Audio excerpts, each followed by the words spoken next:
This is the third lecture of unit number 2. In this lecture, we are going to study about sedimentation. In Marathi, sedimentation means गाळ.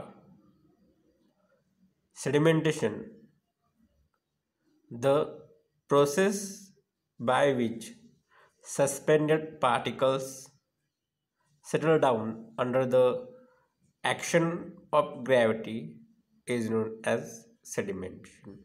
आता sedimentation म्हणजे काय? एक प्रक्रिया आहे. त्या प्रक्रियेमध्ये जे काही रॉ वॉटर आहे, त्या रॉ वॉटरमध्ये जे काही सस्पेंडेड किंवा तरंगणारे किंवा पाण्यामध्ये जे काही इकडून तिकडे पाण्यामध्ये समाविष्ट असलेले जे काही सॉलिड पार्टिकल्स आहेत, जे काही इम्प्युरिटीज आहेत, त्याला काय करायचं असतं? आपल्याला त्याला बॉटमला आणायचं असतं. मग मग हे कसं आणू शकतो? तर आपण काय करू शकतो? By using action of gravity. या प्रक्रियेला म्हणलं जायचं सेडिमेंटेशन.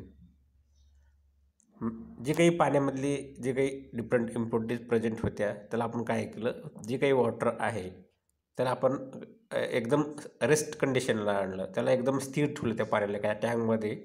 आणि ठेवल्यानंतर काय होईल? पाणी एकदम स्टेबल होऊन जाईल आणि त्याच्यामधले जे काही सस्पेंडेड इम्प्युरिटीज असतील किंवा पार्टिकल्स आहेत ते काय होतील? बॉटमला जाऊन बसतील. आणि ते बॉटमला का जाऊन बसले? बॉटमला सेटल डाऊन का झाले ते? तर ॲक्शन ऑफ ग्रॅव्हिटी, म्हणजेच त्याला आपण काय म्हणतो? इन्फ्लुअन्स ऑफ ग्रॅव्हिटी किंवा ॲक्शन ऑफ ग्रॅव्हिटी. ह्या ग्रॅव्हिटीमुळं ती पार्टिकल काय झाली? बॉटमला जाऊन सेटल झाले. मग ती नंबर ऑफ पार्टिकल काय झाले? आता बॉटमला सेटल डाऊन झाली. मग ती number of particle settle down झाल्यामुळे त्या ठिकाणी काय तयार झालं? त्याचं आपलं गाळ तयार झालं. मग त्याला म्हणतात सेडिमेंटेशन. तर ही काय आहे? एक प्रक्रिया आहे. या प्रक्रियेमध्ये पाण्यामध्ये जे सस्पेंडेड पार्टिकल्स आहेत त्याला काय केलं जातं? बॉटमच्या दिशेला डायव्हर्ट केलं जातं किंवा बॉटमच्या दिशेला आणलं जातं. आणि हे बॉटमच्या दिशेला येऊन ते काय होतात? रेस्ट होतात किंवा बॉटमवरती जमा होतात. आणि हे जमा कशामुळे होतात? तर ॲक्शन ऑफ ग्रॅव्हिटी, म्हणजेच under the influence of gravity is non as sedimentation. तर या प्रक्रियेला सेडिमेंटेशन म्हटलं जातं. आता नेक्स्ट पॉईंट आहे ऑब्जेक्ट ऑफ सेडिमेंटेशन. आता जर डेफिनेशन जर व्यवस्थित समजलेली असेल तर तुम्हाला ऑब्जेक्ट पण सहज समजून जाईल. आपण काय केलं होतं डेफिनेशनमध्ये?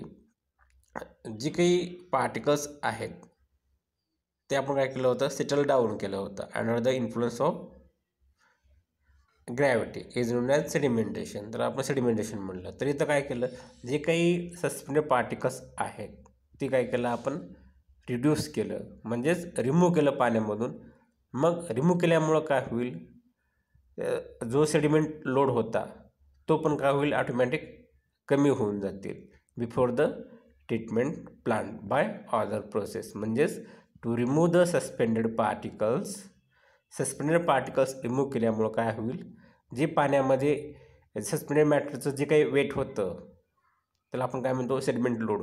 ते पण काय होऊन जाईल? आपलं रिड्यूस होऊन जाईल. कारण आपण पाण्यामधले जे काही पार्टिकल्स आहेत आपण काय केले? बॉटमला सेटल डाऊन केल्यामुळं पाण्यामध्ये पार्टिकल्स कमी प्रमाणात राहतात.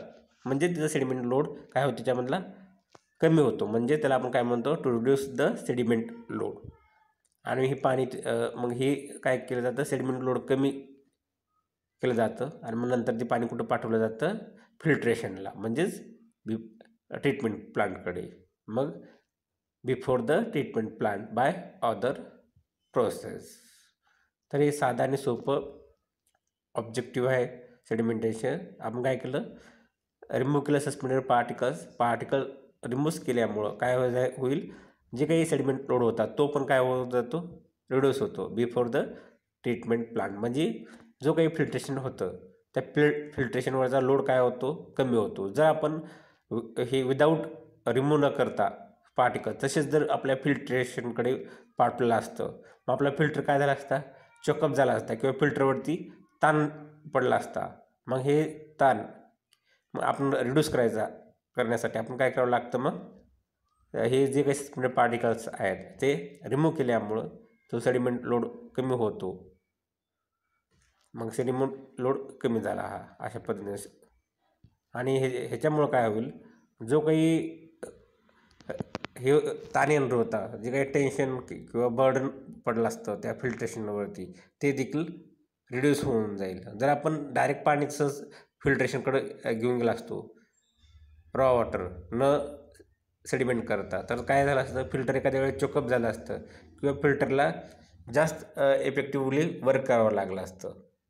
मग त्यामुळं तो जे काही लोड होता फिल्ट्रेशनचा ते देखील आपण काय केलं इथं रिड्यूस केलेला आहे by removing suspended particles from raw water. तर हे काय आहे ऑब्जेक्टिव्ह ऑफ सेडिमेंटेशन. आता नेक्स्ट पॉईंट आहे प्रिन्सिपल ऑफ सेडिमेंटेशन. आता ह्याच्यामध्ये तुम्ही पाहिलं असेल की जी काही वॉटर आहेत त्या वॉटरमध्ये जे काही सस्पेंडेड इम्प्युरिटीज आहेत किंवा पार्टिकल्स आहेत त्याची जरी स्पेसिफिक ग्रॅव्हिटी पाण्याच्या स्पेसिफिक ग्रॅव्हिटीपेक्षा ग्रेटर असेल तर ते सेटल डाऊन व्हायला पाहिजे, पण ते होत नाहीत. आता जे काही वॉटर आहे, वॉटरची स्पेसिफिक ग्रॅव्हिटी किती आहे 1 आहे.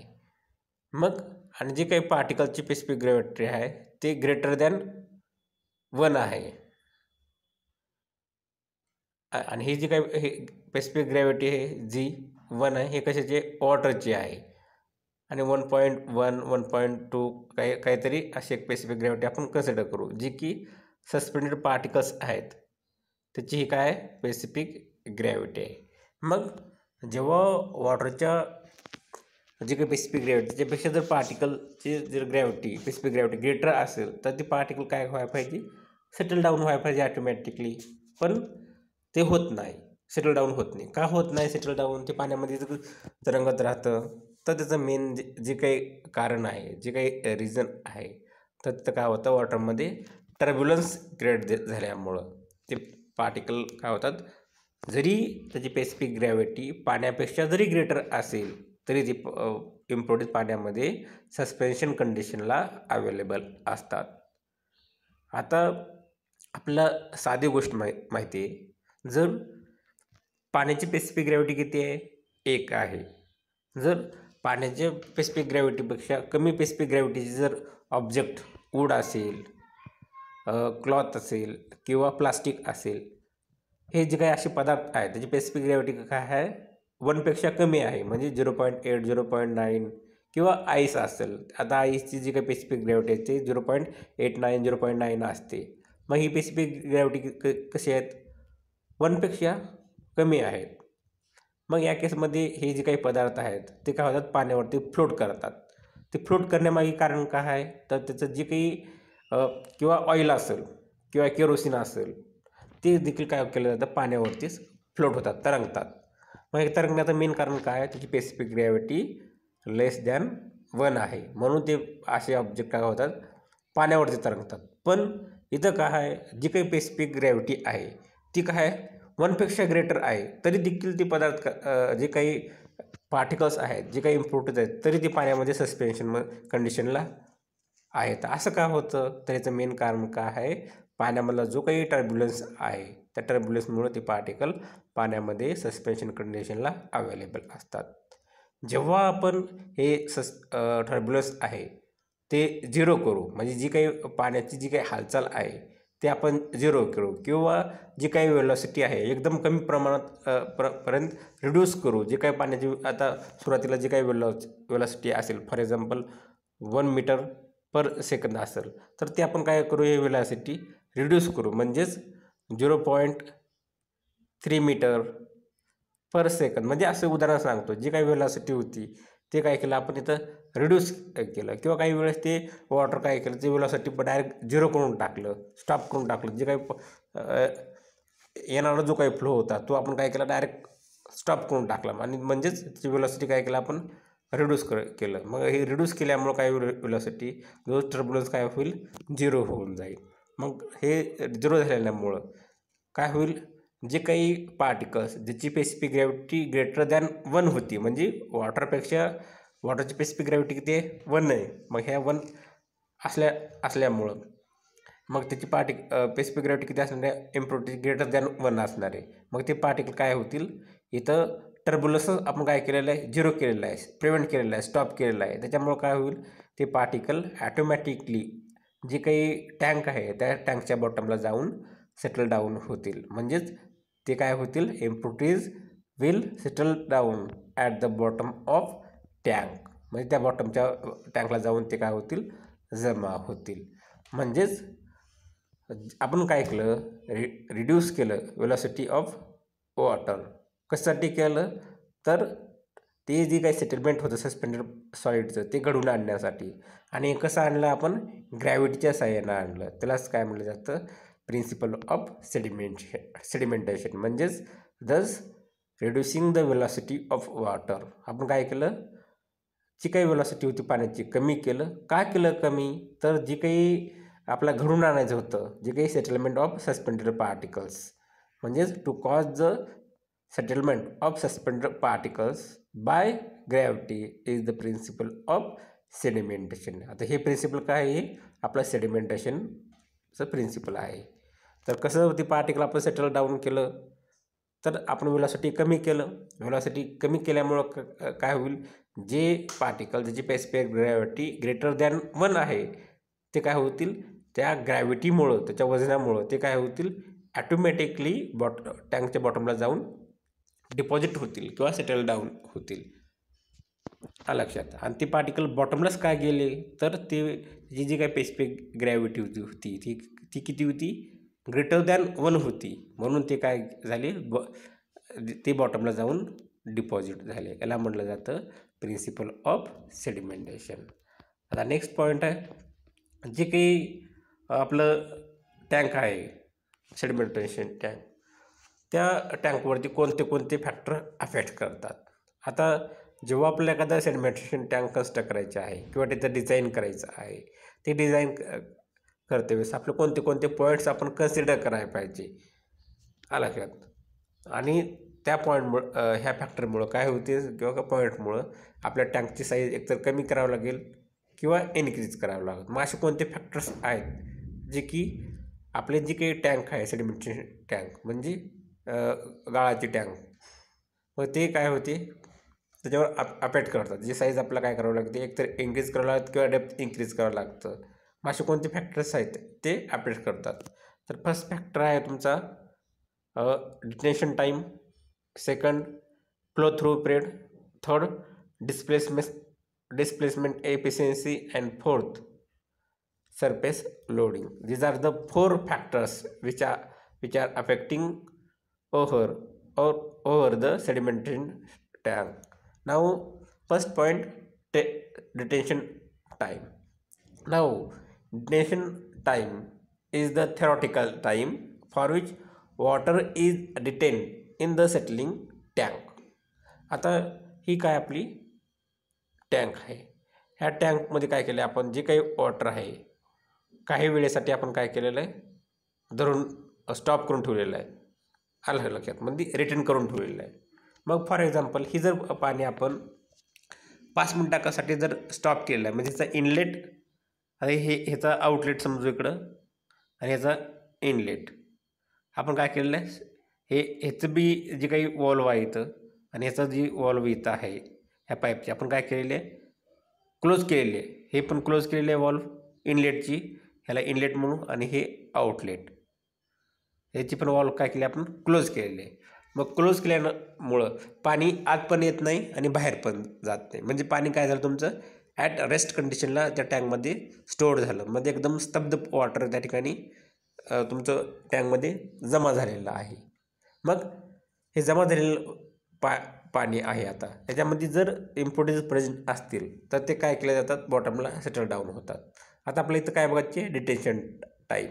मग आता सर्व इम्प्युरिटीज सेटल डाऊन होण्यासाठी एक काही प्रमाणात वेळ लागेल.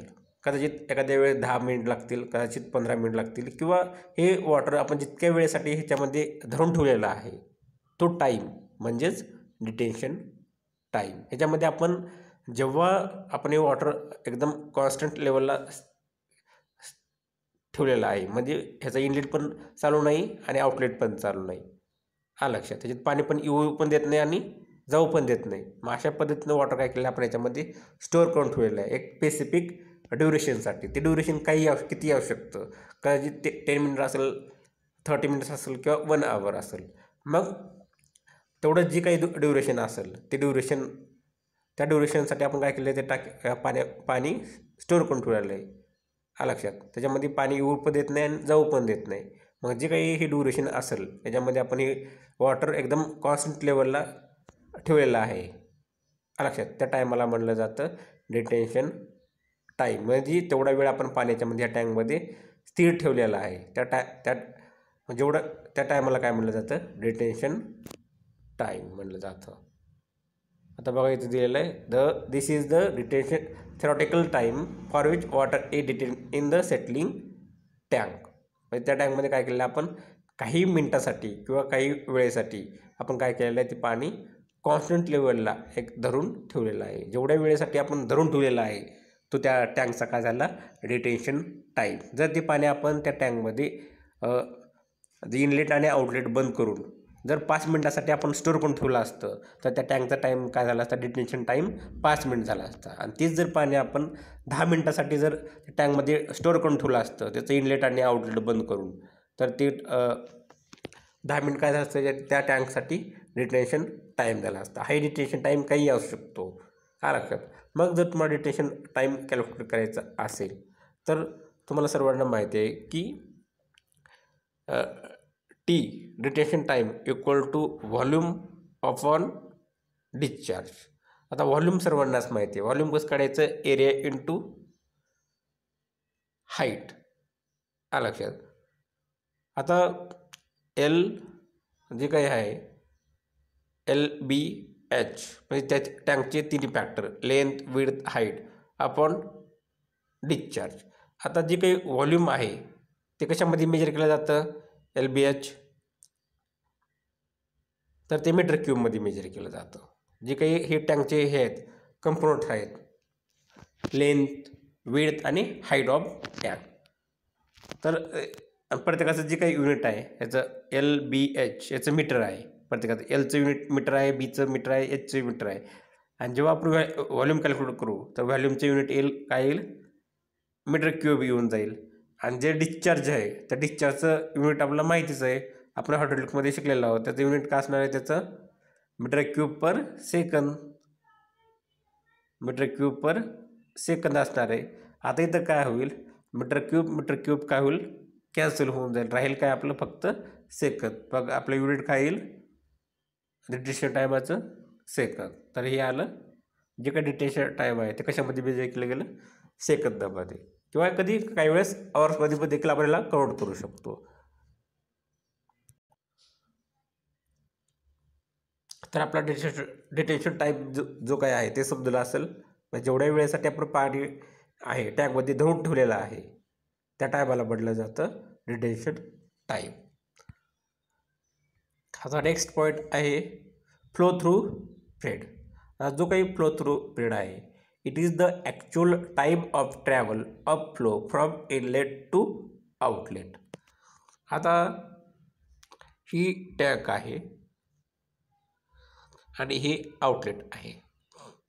आता फ्लो स्टार्ट झाल्यानंतर इथून फ्लो स्टार्ट होईल. इथून फ्लो स्टार्ट झाल्यानंतर पाणी ह्याच्यामध्ये टाकीमध्ये येईल. आल्यानंतर ते काय पाणी होईल, सावकाश ते काय होईल, आउटलेटकडे निघून जाईल. मग ह्या पाण्याला ह्या इनलेटपासून आउटलेटपर्यंत जाण्यासाठी जेवढा काही वेळ लागला असेल त्या वेळेला काय म्हटलं जातं, फ्लो थ्रू पिरियड म्हटलं जातं. जेव्हाही पाणी तुमच्या इनलेटमधून टाकीमध्ये येईल, आल्यानंतर ह्या इनलेटपासून ह्या आउटलेटपर्यंत जे काही पाणी काय असेल ह्या पॉईंटपासून ह्या पॉईंटपर्यंत वाहत जाईल.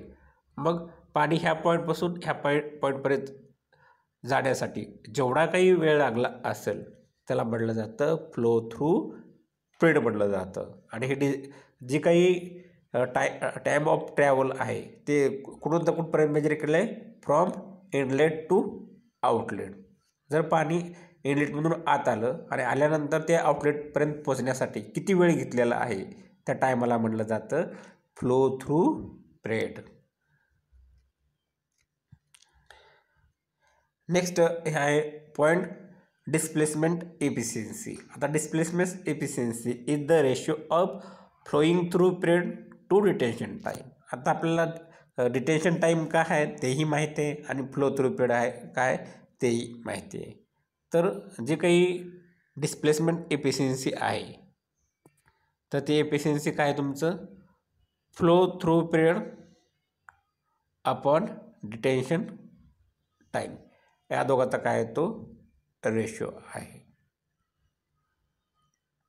In general flowing through period should be at least 0.3 times the retention period. आता जे काही डिस्प्लेसमेंट एफिशियन्सी आहे याच्यामध्ये जे काही फ्लो थ्रू पिरियड असेल जो फ्लो थ्रू पिरियड असेल तर तो शक्यतो किती असायला पाहिजे 0.3 इंटू डिटेन्शन टाईम इतका फ्लो थ्रू पिरियड असायला पाहिजे. रिटेन्शन पिरियड नेक्स्ट आहे displacement efficiency should be 0.25 to 0.5. ह्या दोघांचा जो काही रेशो असेल म्हणजेच displacement efficiency equal to flow through period